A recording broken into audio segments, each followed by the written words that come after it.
She saw a help-wanted ad and decided to leave the planet. In 1977, Sally Ride was a 27-year-old physics PhD candidate at Stanford. NASA's recruitment notice ran in the student newspaper. For the first time in American history, women could apply. She applied. 8,000 people competed for 35 spots. She became one of 6 women selected, part of the class that would change everything. The training was relentless. Ride didn't just survive it. She mastered it. She became the shuttle's robotic arm expert. She wrote the operational procedures herself, because none existed. But the questions she fielded had nothing to do with her qualifications. Reporters asked if she'd wear makeup in space, if she'd cry during an emergency. NASA engineers asked if 100 tampons would be enough for a week. She answered every single one. With grace she shouldn't have needed. Her only response, "It's too bad this is such a big deal."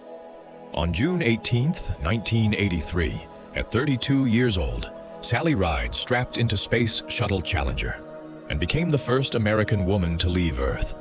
20 years after the Soviets had already sent 2 women up. For 6 days, she deployed satellites and operated the robotic arm. When she returned, she said simply, "I'm sure it was the most fun I'll ever have in my life." She flew again in 1984. A third mission was scheduled. Then, January 28, 1986, Challenger exploded 73 seconds after launch. All 7 crew members died. Ride was appointed to the Presidential Commission. She helped reveal what NASA knew but ignored. The O-rings could fail in cold weather. They launched anyway. 17 years later, Columbia disintegrated on re-entry. She was called again. She became the only person ever to serve on both shuttle disaster investigations. After NASA, she founded Sally Ride Science to inspire the next generation, especially girls, to pursue STEM. She became a physics professor. She built the pathway she'd had to fight for. What almost no one knew, she'd spent 27 years in a relationship with Tam O'Shaughnessy. She never spoke about it publicly. Only after her death in 2012 did the world learn.